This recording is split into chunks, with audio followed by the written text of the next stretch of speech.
Hi hello good evening, welcome to Big Talk. Telangana రాజకీయం రంజుగా సాగుతుంది. నిన్న తెలంగాణ భవన్లో, ఇవాళేమో సోమాజిగూడ ప్రెస్ క్లబ్లో, ఈ రెండు వేదికలు మారుతున్నాయి కానీ సవాళ్ళు, ప్రతి సవాళ్ళ వేడి మాత్రం తగ్గట్లేదు. రాష్ట్ర అప్పుల కుప్పలపై అధికార విపక్షాల మధ్య మాటల యుద్ధం ముదిరిపాక కనబడింది.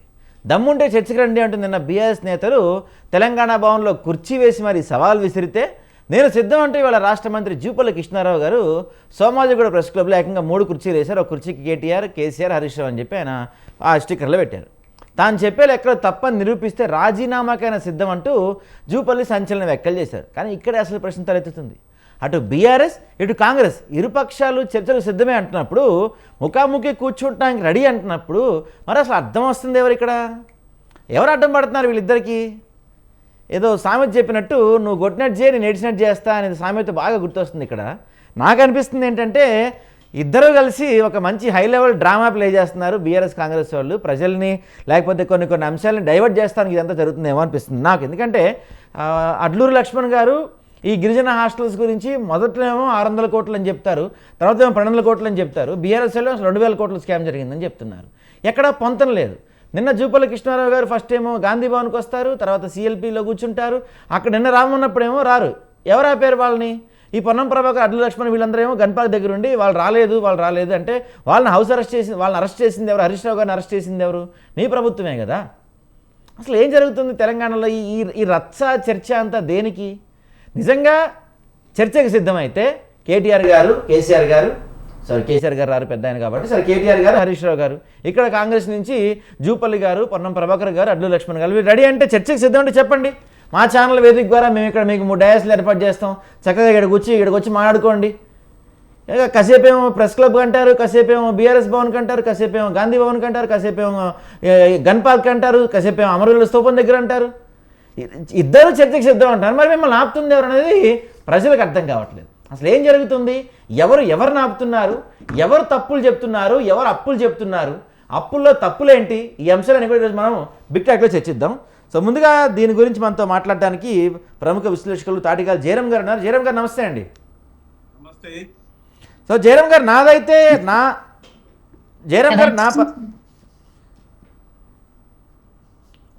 జయరాం గారు, ఈ 2-3 రోజుల నుంచి ప్రధానంగా జరుగుతున్న చర్చ, ఈ మొత్తం సీన్ ఏ విధంగా చెప్తారు? అంటే కాంగ్రెస్ వాళ్ళేమో చర్చకు సిద్ధం అని కాంగ్రెస్ వాళ్ళు చెప్తున్నారు, బీఆర్ఎస్ వాళ్ళు మేము కూడా చర్చకు సిద్ధం అంటున్నారు. ఇద్దరు చర్చకు సిద్ధం అయితే ఇద్దరిని ఆపుతుంది ఎవరు? అడ్డుకుంటుంది ఎవరు?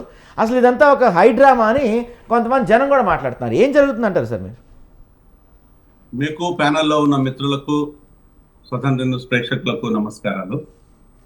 ఇక్కడ మనము 2 విషయాలను గమనించాం. ఒకటి వచ్చేసేమో రాజకీయ పార్టీలు వేస్తున్న ఎత్తుగడలు, ఇంకా పచ్చిగా చెప్పాలంటే అవకాశవాద రాజకీయ నాయకులనే చెప్పచ్చు. ఈ రాజకీయాలలో రాజకీయ నాయకులు చేస్తున్న ఎత్తుగడలు. మరొక వైపు వచ్చేసేమో దీన్ని ప్రజలకు అంటగట్టి ప్రజా ప్రయోజనాల కోసమో, ప్రజల క్షేమము సంక్షేమం కోసమో, అభివృద్ధి కోసమో అన్నట్టుగా బిల్డప్ చేయాలి. సో దీనికి దానికి నక్కకు నాగలో అనుకున్నంత వ్యత్యాసం ఉంటుంది. ఒకవేళ కనుక ప్రజలకు సంబంధించిన అంశాలని మీరు మాట్లాడాలి, చేయాలి అనుకున్నప్పుడు ప్రజల కోసం కొట్లాడే దశ లోపల ప్రతిపక్ష పార్టీలు ఉండాలి, పాలనపరమైన అంశాల్లో పాలకులు ఉండాలి. ఇక్కడ ప్రజల కోసము ప్రతిపక్ష పార్టీలు కొట్లాడతలేవు, పాలకులు పాలన పైన సరైన అవగాహన పెంచుకోవటం. ఈ 2 జరగనప్పుడు ఇక్కడ జరుగుతున్నది ఏంటి అంటే, మీసాలు మేలేసి ఏదో కడప రెడ్ల అంటారు చూసినామా సినిమాలలో, బాలకృష్ణ సినిమాలలో ఫోటోలు కొట్టేసి దెబ్బలు దొరుచుకొని కుర్చీలు వేసుకొని మీకోసం మేము వెయిట్ చేస్తున్నాం, మా కోసం వెయిట్ చేస్తున్నాం. నిజంగా మీ ఇద్దరికి దమ్ముంటే ప్రజల కోసం వెయిట్ చేయండి, మేము వస్తాం. నిజంగా మీ లోపల నీతి నియమాలు ఉంటే, మీరు కనుక నీతిమంతులే అయితే, అదే ఒక ప్రజా కోర్టు పెట్టి ప్రజాస్వామికబద్ధంగా, రాజ్యాంగబద్ధంగా ఒక చర్చ పెట్టే దమ్ముందా మీకు? మీ నిజంగా కనుక ఆ దమ్ము మీకు ఉంటే నేను వస్తాను, ప్రజలు వస్తారు, మాట్లాడుకుందాం మనం. ఇవన్నీ వీళ్ళ చేత కాదు. వీళ్ళు పిలిస్తే వాళ్ళు పోరు, వాళ్ళు పిలిస్తే వీళ్ళు రారు. ఇక్కడ వీళ్ళు ఏమనుకుంటారు అంటే, మేము రాము కాబట్టి మేము హీరోలము, మేము రాము కాబట్టి మేము హీరోలము, పక్కోళ్ళు దొంగలాగా ఉంటారు. ఇక దొంగలు ఇక్కడ పిచ్చోళ్ళని ఎవరు చేస్తున్నారు అంటే ప్రజల్ని చేస్తున్నారు. ఎగ్జాక్ట్లీ. సో ఇక్కడ ఈ డ్రామా అంటే నిజంగా కనుక వీళ్ళకి చేత అయితే ప్రజల మధ్యలో ప్రజలతో చర్చ పెట్టుకుంటే మా మీద మీ ఒపీనియన్ ఏంది అని ప్రజల్ని అడిగే దమ్ము వీళ్ళకుందా?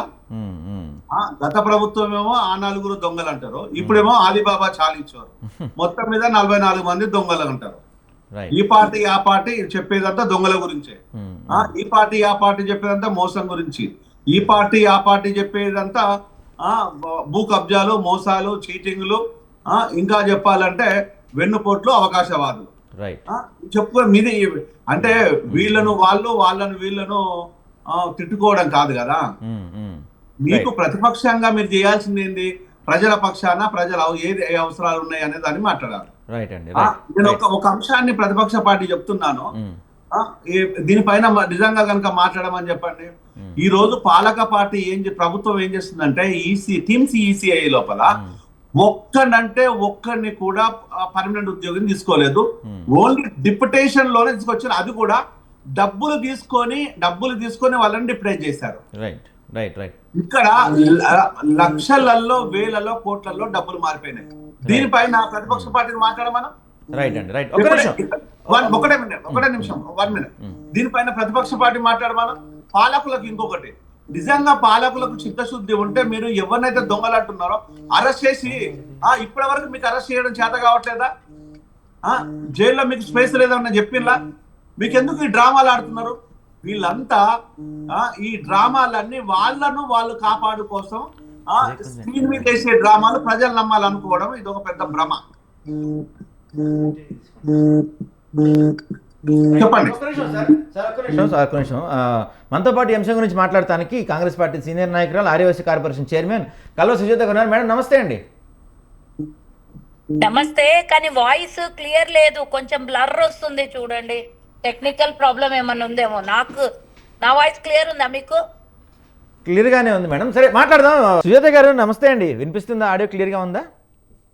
పర్వాలేదండి, నేను మాట్లాడేది మీకు వినపడుతుందండి. ఇక్కడ ప్రధానంగా నిన్న అంటే ఈ ఫస్ట్ గురుకులాల హాస్టల్కి సంబంధించి అడ్డూరు లక్ష్మణ్ గారు మొదటేమో ఇది 600 కోట్ల టెండర్ అన్నారు, తర్వాత 1200 కోట్ల టెండర్ అన్నారు. బీఆర్ఎస్ ఏమో అసలు 2000 కోట్ల స్కామ్ అని చెప్పి ఆరోపిస్తున్నారు.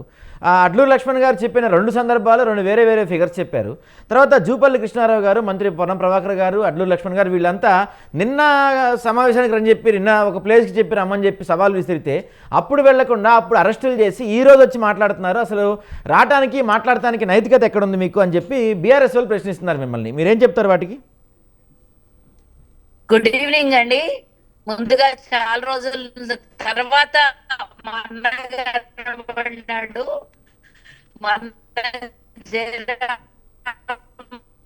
మనకి, మీకు, మీ ఛానల్ కి విసిరినప్పుడు జూపల్లి గారు వద్దాం అనుకుంటే ఈ హరీష్ రావే ఇక్కడికి బయలుదేరాడు కదా.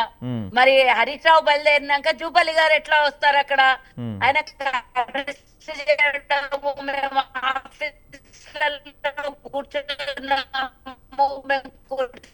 కూర్చున్నాము, అదో కొత్త డ్రామా నేర్చుకున్నాడు కేటీఆర్ చూడండి అని. నీ కుర్చీలో వరకు 5 మంది ముఖ్యమంత్రుల దగ్గర జూపల్లి గారు పనిచేశారు. నీలాగా చెత్తవాగుడు వాగి నీలాగా చెత్త వేషాలు వేసేటటువంటి వ్యక్తి కాదు. ఇంకోటి, నిన్న గన్ పార్క్ కాడికి వస్తామనంటే హంగామా ఎందుకు, గొడవలు ఎందుకు? అక్కడికి వచ్చేదో గొడవ చేద్దాము లేదా దీన్ని టాపిక్ ని డైవర్ట్ చేద్దామనే ఉద్దేశంలోనే కదా. క్లియర్ కట్ గా ఉన్నారు. మా మంత్రులందరూ వచ్చారు, చెప్పిన సమయానికి అక్కడికి వచ్చారు. లేదా ప్రెస్ క్లబ్ ప్రతిపక్ష వాళ్ళని రానివ్వకుండా అరెస్టులు చేసింది మీ ప్రభుత్వమే కదా. గోల చేశాడు ఆయన, అల్లరి చేశాడు. కామ్గా మా వాళ్ళు ఎలా వచ్చారో అక్కడికి అలాగే రావాలి కదా. అదే అల్లర్లు గొడవలు చేద్దామనే దిగి బయలుదేరినటువంటి హరీష్ రావుకి ఎందుకు అక్కడికి రావాలి కదా? గన్ పార్క్ దగ్గరికి డీటెయిల్స్ తీసుకొని రావాలి. లేదా ప్రెస్ క్లబ్ అన్నాడు, ప్రెస్ క్లబ్ అయినా సరే అన్నాం కదా మేము. మరి అక్కడికి వస్తే అయిపోయిండే కదా. సరే, నిన్నటి విషయం వదిలేద్దాం. ఈ రోజు ఏమైంది? నిజంగానే చిత్తశుద్ధి ఉంటే నిన్న కూడా మేము చెప్పినాం క్లియర్ కట్ గా చెప్తామని. మరి నేను ఈ రోజు కూడా ప్రెస్ క్లబ్ లో, ఇప్పుడు అక్కడి నుంచే మేము వస్తున్నాం ప్రెస్ క్లబ్ దగ్గర నుంచి. ప్రెస్ క్లబ్ లో కూడా క్లియర్ గా గంట ఎదురు చూసిండు జూపల్లి గారు. ఎదురు చూసి ఇంకో మాట కూడా అన్నారు, నేను వాళ్ళకి కేటీఆర్ కి, హరీష్ రావుకి, కేసీఆర్ కి అందరికి కూడా మెసేజ్ పెట్టాను ప్రెస్ క్లబ్ లో మీటింగ్ కి రమ్మనని. మరి నిజాలు తెలుసుకోవాలి అని అంటే నువ్వు నీ ఆఫీస్ లో కూర్చోవడం కాదు, దమ్ముందా అని అడుగుతున్నాడు కదా. రేవంత్ రెడ్డి గారు క్లియర్ గా చెప్పిర్రు, అవసరమైతే దీనికి ఒక సెషన్ కూడా పెట్టుకుందామన్నారు. గతంలో కూడా పెట్టాం మేము. మీరు అప్పులు చేసిరు 300 కోట్లే, 3 లక్షల కోట్లే, 3 లక్షల కోట్లే, పదే గోల చేస్తున్నాడు వీళ్ళు. సుప్రీంకోర్టులో కూడా సారీ పార్లమెంట్ లో కూడా 3.5 లక్షల కోట్లే అని తీర్పిచ్చింది. చెప్పిర్రు వాళ్ళు అక్కడ, అంతే ఉంది, దీన్ని కథలు పుచ్చుకొని చెప్తున్నారు వీళ్ళు అని అంటే డీటెయిల్స్ అన్ని పెడుతున్నాం కదా మేము. 5 పేజీల లెటర్ రాసిండ్రు మన జూపల్లి గారు. గతంలో కూడా అసెంబ్లీలో పూర్తి స్థాయిలో 8,21,000 కోట్లకి వీళ్ళు పెట్టినటువంటి బకాయిలు, వీళ్ళు చేసినటువంటి బాకీ. మరి ఇప్పుడు విద్యుత్ శాఖలో పెట్టిన బాకీలన్నీ ఎవరివండి, లేదా సివిల్ శాఖలో పెట్టిన బాకీలన్నీ ఎవరివండి? ఇట్లా రకరకాల కార్పొరేషన్లలో పెట్టి ఈ బాకీలన్నిటినీ మా తల మీద వేసింది అబద్ధమా? అప్పుడు మీరు చేసినటువంటి అప్పు 3,80,000 కోట్లు ఉండుగాక, మరి మిగతా శాఖలలో చేసినటువంటి అప్పు మీ ప్రభుత్వం చేసింది కదా. గతంలో 19 మంది ముఖ్యమంత్రులు 72,000 కోట్ల అప్పు, 17,000 మిగులు బడ్జెట్ ఇస్తే మీరు తీసుకొచ్చింది ఎంత అప్పుకి అనేది దాని మీద కదా మాట్లాడాల్సింది, దాని మీద కదా చర్చ చేయాలి. మరి ఎప్పటికప్పుడు మేము అభివృద్ధి చేసినాము, కాళేశ్వరం కట్టినాము, మిషన్ భగీరథ ఇచ్చినాము, లేదా ఇంకోటి ఇచ్చినాము డోర్ తెరిసే పచ్చి అబద్ధాలు ఆడతారు. మేము ఇప్పటి వరకు వాళ్ళు నెలకు 1,00,000 కోట్ల రూపాయలు పెంచేస్తున్నారు కాంగ్రెస్ చేసినప్పు. మేము ఇప్పటి వరకు చేసింది 1,77,000 కోట్లు సుమారుగా అప్పు. అందులో 2,08,000 కోట్లు ఇప్పటి వరకు వాళ్ళ వడ్డీలే కడుతూ ఉన్నాం. కానీ కనీస జ్ఞానం లేదా బీఆర్ఎస్ వాళ్ళకి? మరి ఈ నెల 6,500 కోట్లు బాకీలు కడుతుంటే మీరు చేసిన 3,000 కోట్లకే ఇది బాకీ, 3 లక్షల కోట్లకే ఈ బాకీనా, లేక 8 లక్షల కోట్లకు మొత్తము ఈరోజు తెలంగాణని తాకట్టు పెట్టి బాకీలు కట్టాల్సి వస్తుందా? ఒక్కసారి చెప్పాల్సినటువంటి అవసరం ఉన్నది బీఆర్ఎస్ వాళ్ళకి. దాన్ని బమ్మిని తిమ్మి చేసి మేము అప్పులు తెచ్చినాము, మేము ఎక్కడ పోయినా అప్పులు పుట్టినాయంటే అదిగో అప్పుడు చేసిన దరిద్రం అప్పులకి 12% వడ్డీకి ఇప్పుడు మనం కట్టుకోవాల్సి వస్తుంది. అంటే ఎక్కడన్నా పోతే వడ్డీలు బాకీలు వస్తాయా? రేవంత్ రెడ్డి మొత్తం ఏం లేదు నా దగ్గర అని చూపిస్తున్నాడు, చెప్తున్నాడు ప్రజలకంటే. అబద్ధాలు చెప్పి మీలాగా పరిపాలన చేయాలన్నా? నిజాలని అబద్ధాలని మాట్లాడనా? లేకపోతే దొంగ మాటలు మాట్లాడి అప్పులు తెచ్చుకొని మళ్ళీ రాబోయే తరానికి, రాబోయే కాలానికి, వచ్చే జనరేషన్ కి అంతా కూడా మనం మళ్ళీ కొత్త అప్పులు ఇంకా ఎక్స్ట్రాగా ఇంకో 10 లక్షల కోట్ల అప్పులు చేసి తెలంగాణ మీద వేయాలా? తెచ్చింది 1,77,000 చేసి 77,000 కోట్లు అయితే చెప్పుకుంటోంది 4 లక్షల కోట్లు. నోటికి అదుపు లేదు. నోటికి ఎంత వస్తుంట ఎవడు పడితే ఆడు పిచ్చి కూతలు కూస్తుంటారు. నోటికి ఎంత వస్తుంట మాట్లాడుతుంటారు. మేం మాట్లాడాలని మొదలు పెడితే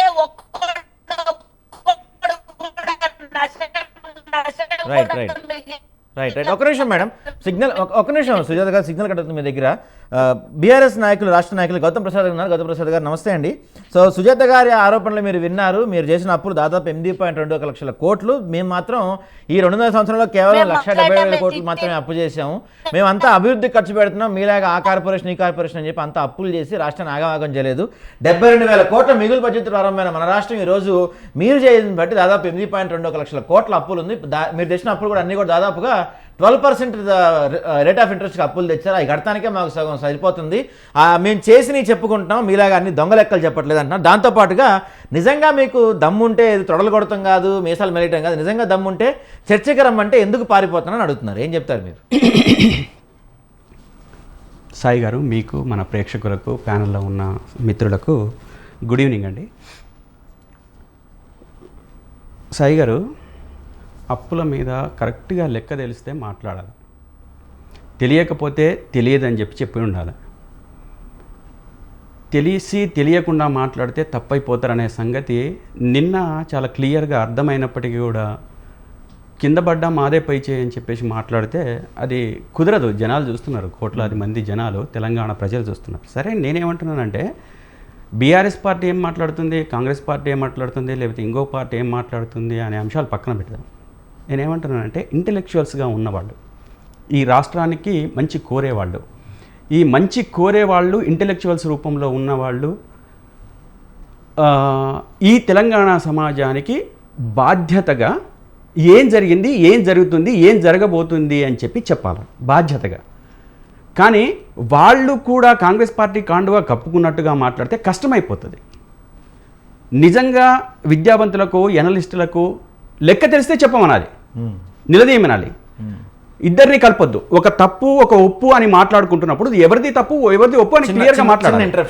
ఒక ఇంటరప్షన్ ఇక్కడ మీరు చెప్తున్నారు కదా, ఇక్కడ మీ పార్టీ నాయకులే హరీష్ రావు గారు సందర్భంలో మాట్లాడుతూ దాదాపు 4.17 లక్షల కోట్ల అప్పు అయిందని చెప్పారు. కేటీఆర్ గారు మాట్లాడుతూ 3.5 లక్షల కోట్ల అప్పు అని చెప్పారు. మీ పార్టీ ప్రధాన నాయకులే పొంతం లేని అప్పులు చెప్తుంటే అసలు అప్పులు ఏంటి అనేది ఎవరికి తెలిసింది మరి? నేను అదే చెప్తున్నా, నేను అదే మాట్లాడుతున్నా. మీకు నేను చెప్పింది లేకపోతే కేటీఆర్ గారు చెప్పింది హరీష్ రావు గారు చెప్పింది మీకు ప్రియారిటీ కాదు. ఎవరికి? ఇంటెలెక్చువల్స్కి. మీరు స్వతంత్ర జర్నలిస్ట్గా ఉండాలి, మీరు స్వతంత్రంగా ఇన్వెస్టిగేషన్ చేయాలి. ఇన్వెస్టిగేషన్ చేసి నేను చెప్తున్నది కరెక్టా లేకపోతే కాంగ్రెస్ పార్టీ వాళ్ళు చెప్తున్నది కరెక్టా, మా పార్టీ మా హరీష్ రావు గారు కేటీఆర్ గారు లేకపోతే ఇంకో ఎక్స్పర్సన్ లేకపోతే కాంగ్రెస్ పార్టీ నుంచి జూపల్లియో ఇంకో పిల్లో ఎవరో ఒకళ్ళు అనుకుందాం కాసేపు. ఇంటెలెక్చువల్స్గా ఉన్న వాళ్ళ బాధ్యత ఏంటంటే ఖచ్చితంగా ఈ సమాజానికి నిజం చెప్పాల్సిన బాధ్యత ఉంది. నేనేమంటున్నానంటే 2023 ఫిబ్రవరిలో లోక్సభలో మా ఉత్తమ్ కుమార్ రెడ్డి గారు ఒక ప్రశ్న అడిగారు. ఏమని? తెలంగాణ రాష్ట్రానికి సంబంధించిన అప్పు ఎంత అని చెప్పేసి మాట్లాడారు. దానికి కేంద్ర ఆర్థిక శాఖ సహాయ మంత్రి పంకజ్ చౌదరి చాలా క్లియర్గా లెక్కలు చెప్పిండు. 2022 అక్టోబర్ నాటికి తెలంగాణ రాష్ట్రం చేసిన అప్పు 4,33,817.6 కోట్ల రూపాయలు అని చెప్పి చాలా క్లియర్గా చెప్పిండు. ఓకే, ఈ చెబుతూనే దేనికి ఎంత అనే విషయం కూడా చెప్పిండు. 2014 నాటికి 2014 ఆవిర్భావం నాటికి మా పాత అప్పు అంటే మేము కలిసి కూడి చేసిన సంసారంలో అప్పు వస్తుంది కదా, ఆ అప్పు వచ్చింది ఎంత అని చెప్పేసి అంటే ఆనాటి అప్పు 75,577 కోట్ల రూపాయలు అని చెప్పేసి ఆయన చెప్పడం జరిగింది. అదేవిధంగా 2021-22 నాటికి 2.83 లక్షల కోట్ల అప్పు అయిందని చెప్తూ దాంట్లో ప్రభుత్వ రంగము అదేవిధంగా ఆఫ్ బడ్జెట్ కలిసి 1,50,000 కోట్ల రూపాయలు అని చెప్పిండు. అంటే మొత్తం కలిపి పాత అప్పు తీసేయగా దాదాపు 3 లక్షలు లేదా 4 లక్షల మధ్యలో ఉంటుంది ఆయన చెప్పిన లెక్కల ప్రకారం. చెప్పిన లెక్క ప్రకారం ఇది పంకజ్ చౌదరి గారు స్వయంగా ఉత్తమ్ కుమార్ రెడ్డి ఇదే పార్లమెంట్ మెంబర్గా ఉన్నప్పుడు లోక్సభ సభ్యుడిగా ఉన్నప్పుడు ఇచ్చిన ప్రశ్న, దానికి ఆయన సమాధానం. ఇక్కడ మీరు చెప్పిన దాంట్లోనే ఇవన్నీ ప్రభుత్వ రంగం చేసిన అప్పులు అని చెప్తున్నారు. కాకపోతే చాలా కార్పొరేషన్లు ఏర్పాటు చేశారు. ఇప్పుడు కాళేశ్వరం నిధులు కూడా కార్పొరేషన్ ఏర్పాటు చేసి తీసుకొచ్చిన నిధులే. ఆ అప్పులు మరి దీంట్లో మెన్షన్ చేశారా అనేది తెలియాలి కదా. నేను అదే చెప్తున్నాను, ఆఫ్ బడ్జెట్ అంటేనే అది ఆ కార్పొరేషన్ ద్వారా తీసుకొచ్చిన అప్పులే ఆఫ్ బడ్జెట్. అవే 1,50,000 కోట్ల రూపాయలు, అవి 2,83,000 కోట్ల రూపాయలు, అదేవిధంగా 1,50,000 కోట్ల రూపాయలు పాత అప్పు మొత్తం కలిపే 4,33,817. ఇది నేను అధికారికంగా చెప్తుంది. నేను ఎక్స్పర్సన్ ఈ పర్సన్ ఆ పర్సన్ చేసింది కదా, ఆయన అడిగిన లెక్కకు కేంద్ర ఆర్థిక శాఖ సహాయ మంత్రి ఇది కేంద్రంలో పార్లమెంట్లో నిండు సభలో చెప్పిన మాట. ఒకటి ఇది వాళ్ళు చెప్పింది. ఈ దానికి కలగుర కంప చేయొద్దు అంటే గోడ మీద పిల్లిలాగా వ్యవహరించొద్దు ఎవరైనా సరే. ఎవరు? ఇంటెలెక్చువల్స్. నేను కాంగ్రెస్ పార్టీ బీఆర్ఎస్ పార్టీ కాదు, ఇంటెలెక్చువల్స్ ముంగెక్క గోడ మీద పిల్లిలాగా. తప్పైతే బీఆర్ఎస్ తప్పనాలి, తప్పైతే కాంగ్రెస్ తప్పనాలి, కానీ వాళ్ళు దమ్ముంటే రావాలి, వీళ్ళు దమ్ముంటే రావాలి, నా దగ్గరికి రావాలి, అది కాదు. నీకు లెక్కలుంటే చెప్పాలా, మాట్లాడాలా. ఇంకో విషయం, ఇందాక కాలువ సుజాత గారు మాట్లాడుతూ ఏమన్నారు అని అంటే మేము చేసింది కేవలం ఎంత అన్నారు? 1,77,000 కోట్లు. 1,77,000 కోట్ల రూపాయలు కదా. ఇది నేను మాట్లాడిన మాటలు 1,77,000 కోట్ల రూపాయలు. ఇక కొంచెం ఆగమని. ఇది రేవంత్ రెడ్డి గారు నిండు అసెంబ్లీలో వాళ్ళ ప్రభుత్వము ఏర్పడిన తర్వాత వాళ్ళు చేసిన అప్పెంతను నిండు అసెంబ్లీలో చెప్తున్నారు. ఇది నా వాయిస్ కాదు, ఇది రేవంత్ రెడ్డి గారి వాయిస్. జూమ్ చేయండి. 3,47,294 కోట్లు మేము అప్పు చేసినాం అధ్యక్ష. ఎప్పటి నుంచి? 1/12/2023 నుంచి అధ్యక్ష. బాగా సభ్యులందరూ వినాలి. 28/2/2026 వరకు దాదాపుగా ఈ 27 నెలలలో మేము తెచ్చిన అప్పు 3,47,294 కోట్ల అధ్యక్ష. మేము తెచ్చిన అప్పు ఇవన్నీ కలిపితే ఇక్కడ క్లారిఫై చేసేద్దాం. సుజాత గారు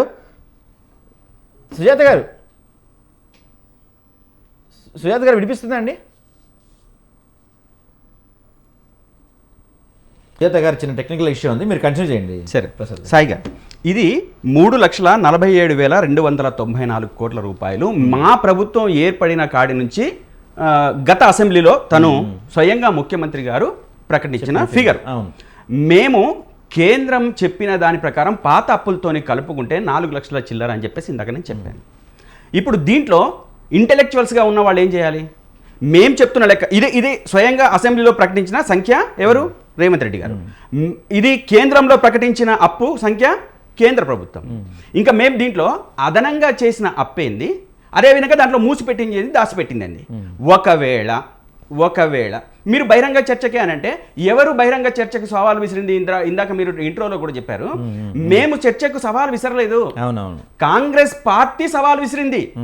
మొన్న జూపల్లి కృష్ణారావు గారు యాక్చువల్గా మొన్న ఏదో రైతు మీటింగ్ పెట్టిన దాంట్లోనేమో మీరు చేసిన పరిపాలన మీద మేము చేసిన పరిపాలన మీద దమ్ముంటే మాట్లాడదాం రండి, కేటీఆర్ వస్తారో మోడీ వస్తారో రండి అని చెప్పేసి మాట్లాడింది ఎవరు? రేవంత్ రెడ్డి. దాన్ని కేటీఆర్ గారు అదేవిధంగా రేవంత్ రెడ్డి గారు మాట్లాడుకునేవాళ్ళు, ఏదన్నా వస్తే సవాళ్ళు ప్రతి సవాళ్ళు. ఏం పని లేక మధ్యలోకి వచ్చింది ఎవరు? జూపల్లి కృష్ణారావు గారు. జూపల్లి కృష్ణారావు గారు గాంధీ భవన్ సాక్షిగా ప్రెస్ మీట్లో ఏం మాట్లాడినరు? మీరు నేను దీని మీద చర్చకు రెడీ, మీరు అప్పుల మీద తేలిస్తే కనుక నేను రాజీనామాకు సిద్ధం, చర్చకు రండి, మీ ఆఫీస్కు రేపు 11 గంటలకు వస్తానని చెప్పేసి అన్నది ఎవరు? జూపల్లి కృష్ణారావు గారు అన్నది. అంటే దానికోసం ఎవరు? హరీష్ రావు, కేటీ రామారావు ఇద్దరు ఉండండి, నేను వస్తా 11 గంటలకు వస్తా, టైంతో సహా ప్లేస్తో సహా తనే చెప్పిండు. సరే అని చెప్పేసి మేము మా కేటీఆర్ గారు మా హరీష్ రావు గారు ఆఫీస్లో ఆయనకు ఒక చైర్ వేసి వెయిట్ చేశారు. వెయిట్ చేస్తే ఆయన ఎక్కడికి రావాలి? జూపల్లి మా ఆఫీస్కి రావాలి. తనే చెప్పిండు, తెలంగాణ భవన్ స్పష్టంగా చెప్పిండు. మీరు కావలిస్తే ఇంకోసారి క్లిప్పింగ్ కూడా చూడండి, నేను చెప్తున్న మాటలు కాదు, వినేవాళ్ళు కూడా ఇంటెలెక్చువల్స్ కూడా వినాలి, చర్చ జాగ్రత్తగా వినాలి.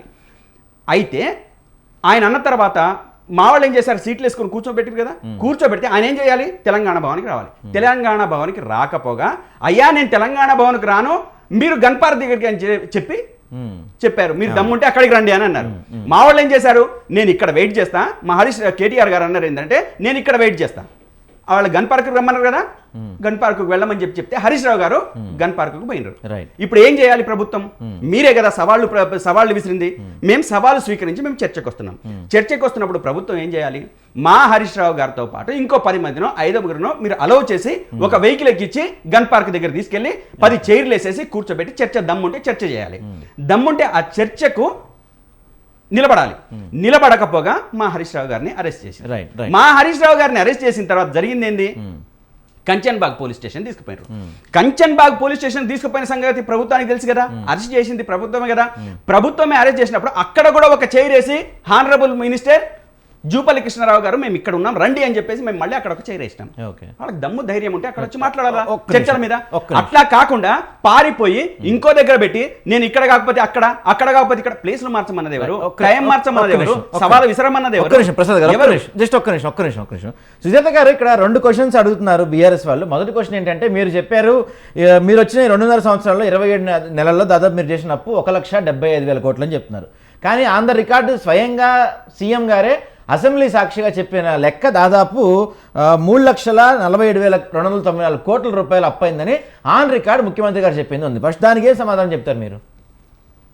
వారు పాపం సగం విని సగం వినలేదు కాబట్టి కట్ చేసి మీకు చెప్తున్నారు. 3,45,000 కోట్లు సీఎం గారు చెప్పింది 100కి 100 పాళ్ళు వాస్తవమే. అందులో మేం కట్టింది ఇప్పటి వరకు కేసీఆర్ ప్రభుత్వం చేసింది 2,80,000 కోట్లు. అంటే మేము చేసిన 4 లక్షల కోట్లలో ఒక 2,80,000 కోట్లు వాళ్ళు చేసినటువంటి అప్పులకి వడ్డీలు కట్టేది మా ప్రభుత్వము. దానికి అర్థం ఉందా? ఇప్పుడు చర్చ జరుగుతుంది, కనీసం ప్రజలు చూస్తున్నారు, మనం మాట్లాడే దానికి ఒక శాంటిటీ ఉండాలి, ఒక క్లారిటీ ఉండాలనే దాంతో మాట్లాడుతున్నారా? ఇది బాధ్యత.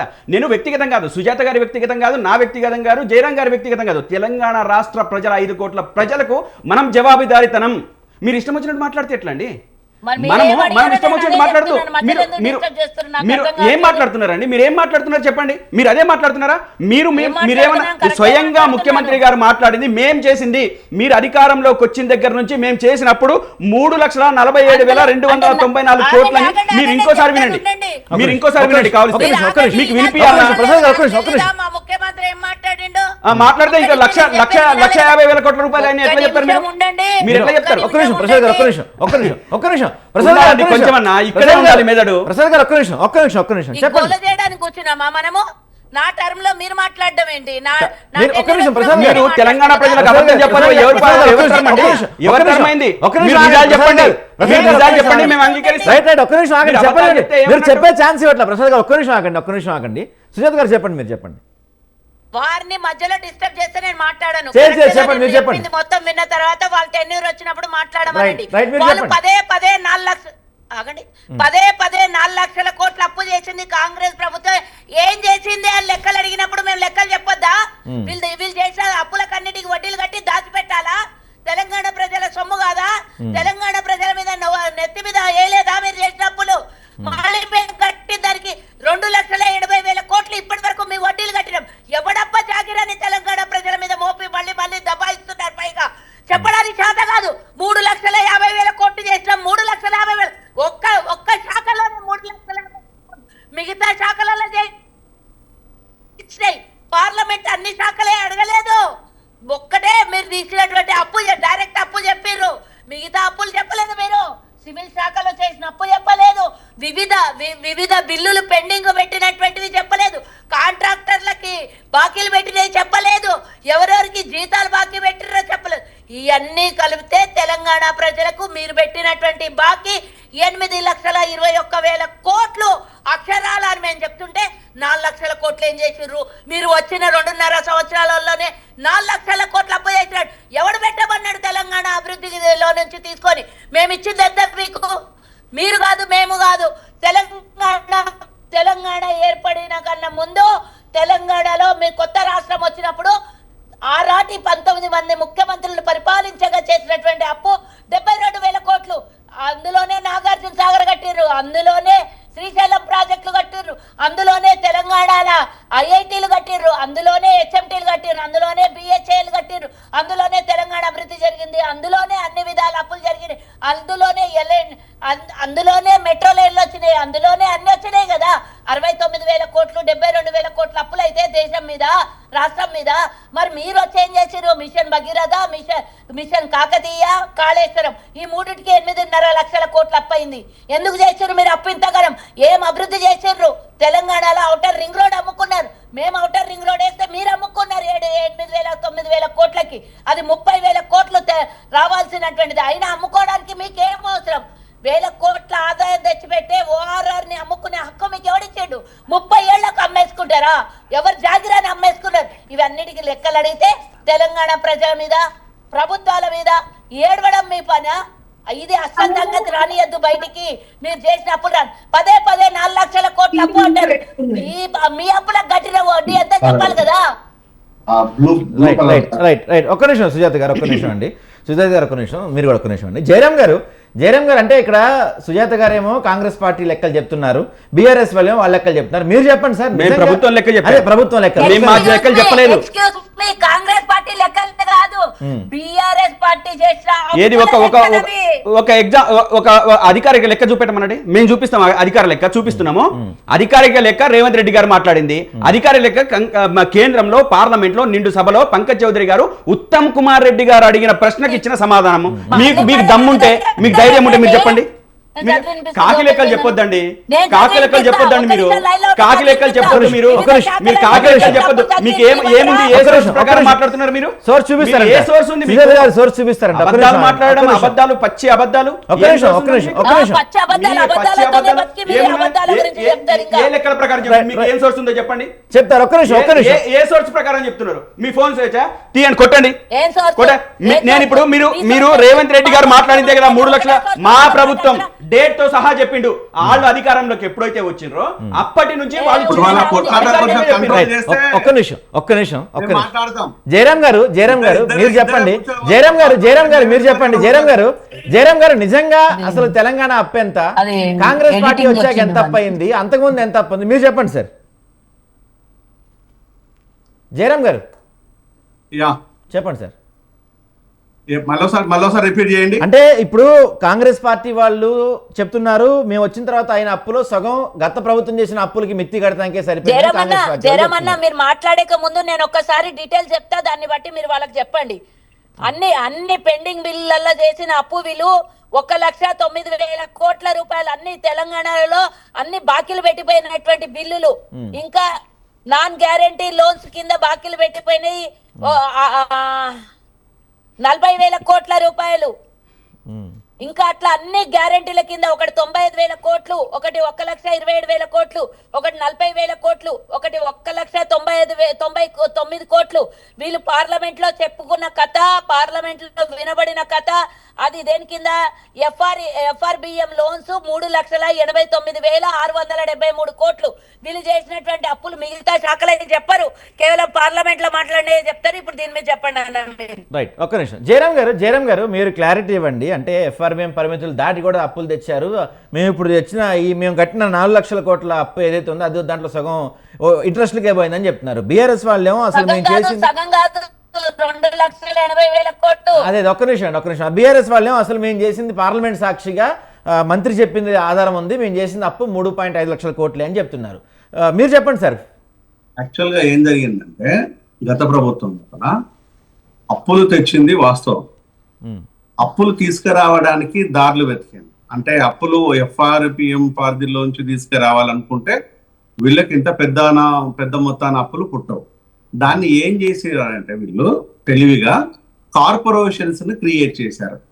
ఎస్సీ కార్పొరేషన్, మళ్ళీ ఎస్సీ కార్పొరేషన్ లోపల మళ్ళీ ఇంకో కార్పొరేషన్, బీసీ కార్పొరేషన్ లోపల గొర్రెలది, బర్రెలది, ఇట్లా రకరకాలుగా కార్పొరేషన్లు క్రియేట్ చేశారు.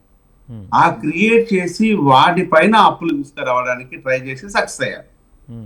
సో అక్కడ ఆ ఫిగర్ ఏమైనా చెప్పగలుగుతారా మీరు? జయరాం గారు ఫిగర్ ఏమైనా చెప్పగలుగుతారా మీరు? సారీ, నెంబర్ ఏమైనా చెప్పగలుగుతారా? లేదండి, నెంబర్ నాకు ఇప్పుడు అంత ఐడియా లేదు వాస్తవానికి. ఎందుకంటే అది చాలా పెద్ద సబ్జెక్ట్, దాంట్లో మొత్తం డిజిట్స్ చెప్పాలంటే చాలా పెద్ద సబ్జెక్ట్. దీంట్ లోపల జరుగుతున్నది ఏంటంటే ఈ కార్పొరేషన్ల మీద అప్పులు పట్టుకొచ్చేసారు. ఈ అప్పుల్ని మనకు రెగ్యులర్ అప్పులకు మ్యాచ్ కాకుండా కలవకుండా దాన్ని సపరేట్ చేశారు. అంటే మనకు జనరల్ గా ఉండే అప్పుల కంటే కూడా కార్పొరేషన్ అప్పులు ఎక్కువగా ఉన్నాయి. వీటిని ఎక్కడ లేదు. మళ్ళీ ఇంకొకటి వచ్చేసి డ్యూస్ ఉన్నాయి. మనకు డ్యూస్ ఎక్కడ ఉన్నది? ఎలక్ట్రిసిటీ మీద డ్యూస్ ఉన్నది, ఇతర వాటి మీద డ్యూస్ ఉన్నాయి. ఆ డ్యూస్ ను కూడా వీళ్ళని ఏమాత్రం పట్టించుకోలేరు. ఇంకొక విషయానికి వచ్చేస్తే మరొకసారి ఏంటంటే కొంత బెనిఫిట్ జరిగింది. ఏంటంటే దాంతో పాటు అప్పులతో పాటు ఎడ్యుకేషన్ మీద అంత సో మీద కట్ చేసేసి హెల్త్ మీద వచ్చేసరికి మందులు మాత్రం చాలా అవైలబిలిటీ క్రియేట్ చేశారు. అందులో డౌట్ లేదు. ఎందుకంటే కరోనా టైం లోపల అంతమందిని మనం బతికించుకున్నాము అంటే నిజంగా గవర్నమెంట్కు మనం హ్యాట్స్ ఆఫ్ చెప్పాల్సింది. ఇప్పుడు ఉన్న డిఫిషియన్సీ అప్పుడు లేదు. మందులు ప్రతి మెడిసిన్ కూడా ఉంది అంటే అక్కడ మీకు కంపారిటివ్లీ కార్పొరేటివ్ ప్రైవేట్ హాస్పిటల్లో కంటే కూడా డెత్ రేట్ గవర్నమెంట్ హాస్పిటల్ చాలా తక్కువగా ఉన్నది. సో సక్సెస్ఫుల్ గా దానిపైన స్పెండ్ చేయగలిగేది ఉంది. కానీ ఒక అప్పులు చేసి ఇదే దేశంలా అంటే కాదు. ఇది ఒక్కటి మాత్రమే మీకు బీఆర్ఎస్ చేసిన మంచి పని. ఇది మరి మిగతా అప్పులన్నీ దేనికోసం చేశారు అంటే ఒక అప్పును తీర్చడం కోసము, ఇంకొక అప్పును క్రియేట్ ఎక్కడ అప్పు వస్తే ఆ అప్పును తీసుకురావడానికి ట్రై చేశారు, తీసుకొచ్చేసారు. ఇప్పుడు కాంగ్రెస్ ఏం చేస్తుంది అంటే అప్పులు అనేది సర్వసాధారణం. గత ప్రభుత్వం అప్పు చేసింది సర్వసాధారణం, మీరు అప్పులు చేసేది కూడా సర్వసాధారణమే. కానీ ఈ అప్పులు ఎవడు తీర్చాలి? కేసీఆర్ గారు తీరుస్తారా లేకపోతే రేవంత్ రెడ్డి తీరుస్తారా అనేది ప్రశ్న కాదు, ఇది ప్రజలు. మరి మీ సోకులకు, మీ అవసరాలకు, మీ ఆర్భాటాలకు, మీ హంగామాలకు అప్పులు చేస్తూ ఉంటే ఇది ప్రజల మీద ఎందుకు వేయాలి దీన్ని? ఎవరిని అంటున్నారు మీరు? మీ సోకులు మీ ఆర్బడ్ అంటే గత ప్రభుత్వాన్ని ఇప్పుడు ప్రభుత్వాన్ని? ప్రభుత్వాలు అంటే గతంలో ఉన్న ప్రభుత్వం అదే పని చేసింది, ఇప్పుడున్న ప్రభుత్వం కూడా అదే చేస్తున్నారు. రైట్. అంటే ఆ ప్రభుత్వానికి చెప్పుకోవడానికి నేను ఇంత నెగటివ్ గా ఉన్నా కూడా చెప్పడానికి ఆ కరోనా టైం లోపల పేషెంట్లను మనం కాపాడుకోవడానికి మందులు అవైలబిలిటీగా ఉన్నాయని చెప్పాను. మరి ఈ ప్రభుత్వంలో ఏముందని చెప్పాలి ఇప్పుడు నేను? ఒక హాస్పిటల్ లోపల అసలు స్టాఫ్ నే రిక్రూట్ చేయలేదు, ఓన్లీ డిప్యుటేషన్ ఉందని చెప్పాలా? లేకపోతే ఈ రోజు స్కూళ్లకు నెర్రెళ్ళు పర్రెళ్ళు బాసిన వాటిని ముఖ్యమంత్రి విజిట్ చేయగానే ముందు భాగాన్నంత హంగామా చేసేసి వెనకాలంత కంపు ఉంటే ఏదో ముందేమో చూడడానికి అందంగా ఉంది, వెనకాలేమో మూసి ఉన్నట్టుగా ఉంది, దాన్ని చెప్పాలా? ఈ రోజు దోపిడీ ఎక్కడ చూసినా దోపిడీ ఉంది, దాన్ని చెప్పాలా? అంటే ప్రభుత్వాల పేరు మీద దోపిడీ అనేది ఇప్పటికీ గత ప్రభుత్వానికి సర్వసాధారణం అయిపోయింది. దీన్ని ప్రజలు ప్రశ్నించినంత కాలము వీళ్ళ డ్రామాలు ఇలానే ఉంటాయి. అంటే ఈ రోజు మీ అప్పులు అనేటివి ఎక్కడి వరకు చేరుతున్నాయి అంటే కామన్ మ్యాన్ మీద ఈ రోజు సగటున 2 లక్షలకు పైచిలకు అప్పు ఉన్నది. అంటే అప్రాక్సిమేట్ గా అంతే 2 లక్షలకు పైచిలకు అప్పు ఉందన్న విషయాన్ని వీళ్ళే చెప్తున్నారు. దాన్ని మనము డివైడ్ చేసినట్టు 4 కోట్ల మంది జనాభాకు 8 లక్షల కోట్ల పైచిలకు అప్పు ఉన్నది. మరి 8 లక్షల కోట్ల పైచిలకు అప్పును తో పాటు ఇప్పుడు 1,75,000 అనుకుందాం. సరే వాళ్ళు చెప్పేది తప్పో రైటో పక్కన పెట్టేద్దాం, ఇప్పుడు 1,75,000 కోట్లే అనుకుందాం. మరి ఈ అప్పు అంతా ప్రజల మీద కదా ఉండేది. అప్పు భారం పెరిగిందా తగ్గిందా? మీరు 1,75,000 కోట్లు తగ్గించలేదు కదా, పెంచారు. ఇది ప్రభుత్వం వచ్చేసి 1,70,000 ఎందుకు పెంచారు అంటే ఇంట్రెస్ట్లు కట్టడం కోసం. ఇంట్రెస్ట్లు మాత్రమే కడుతున్నారా? ఇక మిగతా లగ్జరీస్ ఏం లేవా? ఫుట్బాల్ ప్లేయర్ వస్తే లగ్జరీ, ఇంకొకరు వస్తే లగ్జరీ, మీ రాకపోకలకు లగ్జరీలు, మీ విలాసాలకు లగ్జరీలు, ఇవన్నీ ఎవరివి? మరి ప్రజల సొమ్మే కదా. అయితే ప్రభుత్వ భూములు అమ్ముతారు, లేదంటే ప్రజల మీద అప్పులు వేస్తారు. ఇది కాకుండా ప్రభుత్వాలకు వేరే దారి ఏమి లేదా? అంటే చేతగానప్పుడు చేతగానే గత ప్రభుత్వం కానీ ఈ ప్రభుత్వం చేతగానట్టే కదా. మీకు చేతగానప్పుడు పాలకులుగా మీరు పనికిరారు అన్నప్పుడు దీన్ని ఎవరు ప్రశ్నిస్తారు? ప్రజలే కదా. అంటే జంజీ ఈ రోజు ఇది నిన్నగాక మొన్న కాక్రోచ్ పార్టీస్ అని రావటం, సో పార్టీ ఉన్నా ఉండకున్నా కూడా ఒక వాయిస్ అయితే వచ్చింది కదా. ఆ వాయిస్ అనేది ఈ రోజు మిమ్మల్ని అప్రిషియేట్ చేస్తుందా? మీరేమైనా ప్రజలకు ఏమైనా మేలు చేశారా? దోపిడీ చేయడానికి ఎన్ని దారులు ఉన్నాయో అన్ని దారులు రాజకీయ నాయకులు వెతుక్కుంటున్నారు, ప్రభుత్వాలు వెతుక్కుంటున్నాయి. గత ప్రభుత్వం ఈ ప్రభుత్వము అదే వెతుక్కుంటున్నాయి. ఇప్పుడు నిజంగా కనుక ఇదే నెక్స్ట్ డిబేట్, నాకు ఈ లెక్కల గురించి నాకు తెలియదు, ఇది ఓన్లీ డిస్కషన్ అనుకున్నాం, ఇప్పుడు లెక్కలు వచ్చేసింది. ఈ లెక్కల గురించి కనుక పెట్టినట్టు నెక్స్ట్ డిస్కషన్ పెట్టినట్టు అవుతే 2 రాజకీయ పార్టీల 2 ప్రభుత్వాల జీవితాలను మొత్తం ప్రజల ముందునే పెట్టడానికి సిద్ధం. Right sir, right. దాని మీద ఇంకోసారి చేద్దాం సార్. ఇక్కడ ప్రధానంగా గౌతమ్ ప్రసాద్ గారు, ఇక్కడ ప్రధానంగా ఇందాక సుజాత గారు కూడా ఆరోపించింది ఏంటంటే మీరు అప్పులు ఎఫ్ఆర్ఎంబి పరిమితి దాటి తీసుకొచ్చారు. జయరామ్ గారు కూడా చెప్పారు గ్రేట్గా అప్పులు దాటని కార్పొరేషన్లు ఏర్పాటు చేశారు, దాంట్లో సబ్ కార్పొరేషన్లు ఏర్పాటు చేసి అప్పులు తెచ్చారు. దాంతోపాటుగా మిషన్ భగీరథ, కాళేశ్వరం అన్ని స్కాములే. అసలు ప్రధానంగా అవుటర్ రింగ్ రోడ్ని నమ్ముకున్నారు మీరు. 30,000 కోట్లు వచ్చే అవుటర్ రింగ్ రోడ్ని, 30,000 కోట్లు వచ్చే అవుటర్ రింగ్ రోడ్ని అప్పుడు మీరు రైతు భరోసా కోసం దేనికోసం 15,000 కోట్లు కూడా అమ్మేశారని చెప్పి ఆరోపిస్తున్నారు సుజాత గారు. మొత్తం మీరు చేసిన అప్పుల వల్లే ఇప్పుడు ఈ బడ్డెను పడుతుంది అనేది ప్రధాన ఆరోపణ. దానికి ఏమంటారు మీరు? సాయి గారు, ఇప్పుడు నేను చెప్తున్న లెక్క ఇంకొకళ్ళు చెప్తున్నా. ఇప్పుడు నేను మేమేసిన ఓఆర్ఆర్ మీద నుంచే పోతున్నా. నాకు ఇప్పుడు బాధగా ఉంది. ప్రభుత్వ రోడ్ కాదు ఇది, ప్రైవేట్ రోడ్ అని చెప్పుకోవడానికి సిగ్గేస్తుంది. నేను ఓఆర్ఆర్ మీదే ఉన్నా. ఒక్క నిమిషం చెప్పండి, మీరు చెప్పండి. ఇది కొంచెం జూమ్ చేయండి. శ్వేతపత్రం రిలీజ్ చేసింది. ఇది తెలంగాణ రాష్ట్ర ప్రభుత్వము అధికారంలోకి వచ్చిన తర్వాత ఆర్థిక శ్వేతపత్రాన్ని రిలీజ్ చేసింది. ఇది ఇది ఇది ప్లీజ్ అట్లనే హోల్డ్ చేయండి.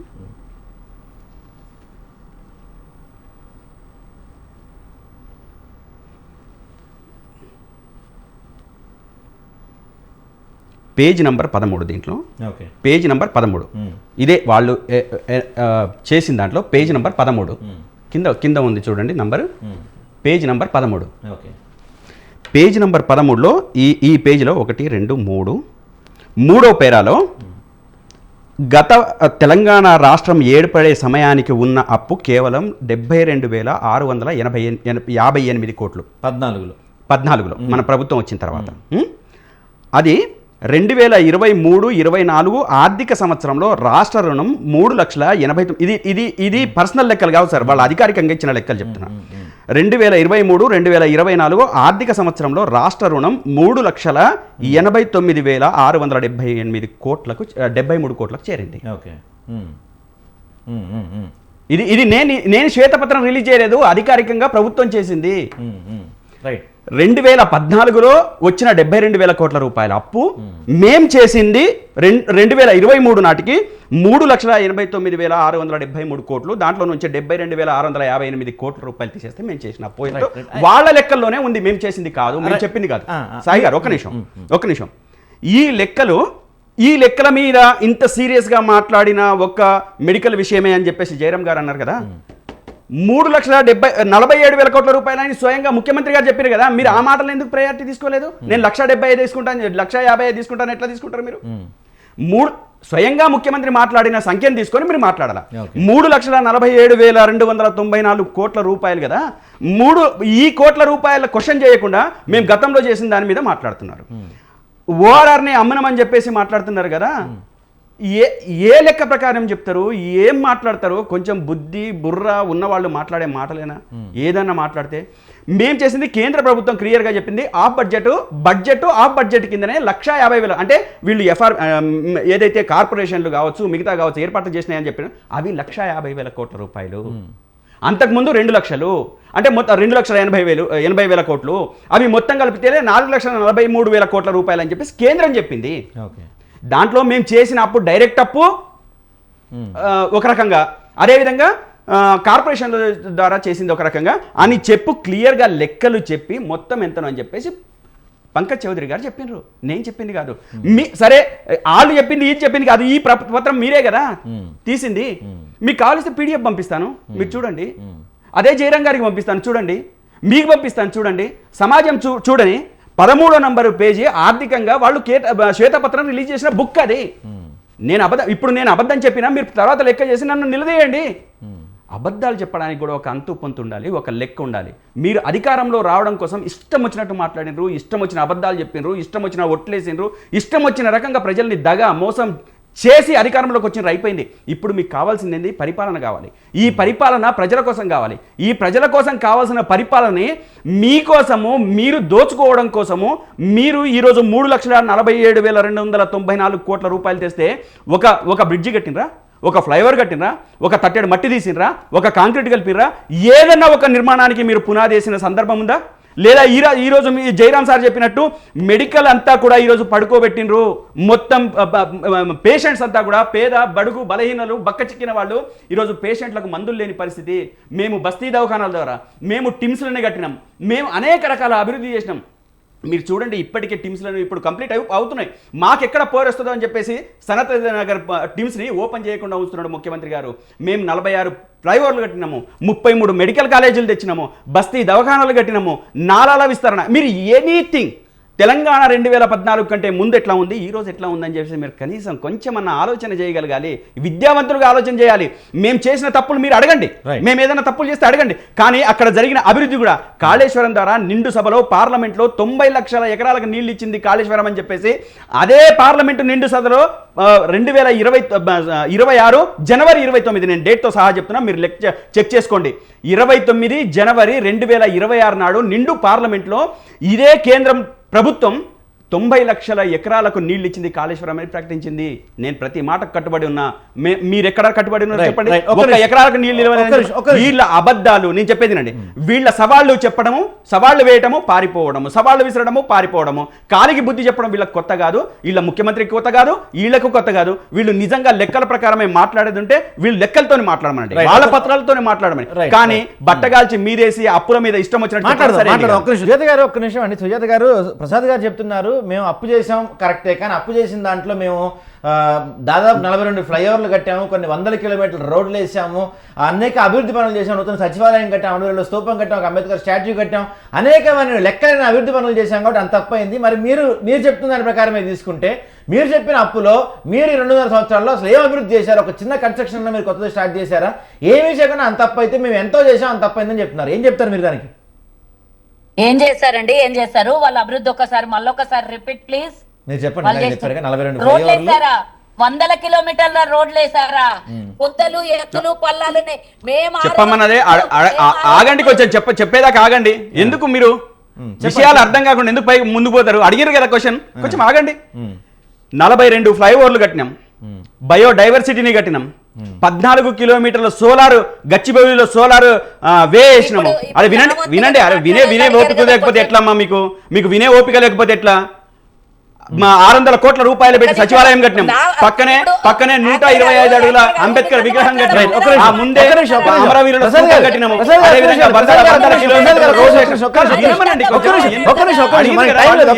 ఒక్క నిమిషం మీరు చెప్పండి. సుజాత గారు విన్నారు కదా ఇప్పటివరకు చెప్పినవి, వాటి గురించి చెప్పండి మీరు. ఒకటి కాదండి, చాలా ఉంది. మెడికల్ కాలేజ్, జిల్లాకు ఒక కలెక్టర్ ఆఫీస్ కట్టించామండి, ఎస్పీ ఆఫీసులు కట్టించామండి. ఏం తక్కువ చేసినాం తెలంగాణ వచ్చిన తర్వాత? నువ్వు ఇచ్చిన 3,47,294 కోట్లకు లెక్క చెప్పు. ప్రతిదానికి లెక్క. సుజాత గారు వినిపిస్తుందా అండి? సుజాత గారు, జయరాం గారు, సుజాత గారి దగ్గర సిగ్నల్ సరిగా లేదు. సారీ, వినపడతలేదా మీకు? వినపడలేదండి, సిగ్నల్ కట్ అవుతుంది మీ దగ్గర. ఇంకేం చేయలేను నేను, మరి హైవేలో ఉన్నాను. సరే ఒక్క నిమిషం. జయరాం గారు సార్ మీరు చెప్పండి సార్. అంటే బీఆర్ఎస్ వాళ్ళు మేము తెచ్చిన అప్పు తెచ్చాము కరెక్టే, కానీ అప్పుతో మేము జిల్లాకు ఒక మెడికల్ కాలేజ్ కట్టాము, దాదాపు 42 ఫ్లైఓవర్లు కట్టామని వాళ్ళ హయాంలో జరిగిన అభివృద్ధి పనుల గురించి అద్భుతంగా చెప్తున్నారు. మీరు ఓన్లీ ఇందాక ఏదైతే ఒక కరోనా టైంలో మెడికల్ దాని గురించి ఒక్కటే కోట్ చేశారు, కానీ మేము చేసిన అభివృద్ధి పనులు చాలా అద్భుతంగా ఉన్నాయి, అందుకని మాకు అంత తప్పైంది. ఇప్పుడు నిన్నగాక మనం వచ్చిన కాంగ్రెస్ పార్టీ 2 సంవత్సరాల్లో ఏమీ చేయకుండా అంత తప్పు చేశారు, మేము అంత చేస్తే అంత తప్పడం తప్పే ఉంది అంటున్నారు. కంక్లూడ్ చేయండి సార్ మీరు. మెడికల్ కాలేజెస్ పరిస్థితి ఎలా ఉంది అంటే, సిద్దిపేటలో మెడికల్ కాలేజ్ కట్టారు, ఇంతవరకు అది ఓపెనింగ్ నోసుకోలేదు. ఎందుకు ఓపెన్ చేయలేదు? సిద్దిపేటలో ఇన్ఫ్రాస్ట్రక్చర్ అదే చెప్తున్నారు కదా, కాంగ్రెస్ వాళ్ళు పేరు వస్తుందని ఆపేశారని చెప్తున్నారు. మేము స్టార్ట్ చేసాం, వీళ్ళు కాంగ్రెస్ వాళ్ళు ఆపేశారు అంటున్నారు. ఇది కాంగ్రెస్ లో ఉండే కొంతమంది నాయకులది, బీఆర్ఎస్ లో కొంతమంది నాయకులు ఆడుతున్న డ్రామా. ఈ డ్రామాకు ప్రజల్ని బలి చేస్తున్నారు. ఈ రోజు లక్షల కోట్ల రూపాయలను నీళ్లలో పోసి హాస్పిటల్లను ఓపెన్ చేయకుండా పెడుతుంటే ఎవడి బాబు జాగీర్ అని ప్రజలు ప్రశ్నిస్తుంటే ఎక్కడ పెట్టుకుంటారు? ప్రభుత్వంలో వాళ్ళు చేయాల్సిన మీరు మాట్లాడితే మాట్లాడలేదు. మేము ఆడుతున్న డ్రామా చెప్పాలి. ఇప్పుడు 2 పార్టీలు కలపద్దు. మేము 2.5 సంవత్సరాలు మా గవర్నమెంట్ లేదు, మేము ఆడుతున్న డ్రామా ఏంటి? ఏం drama? Nagar Kurnool medical college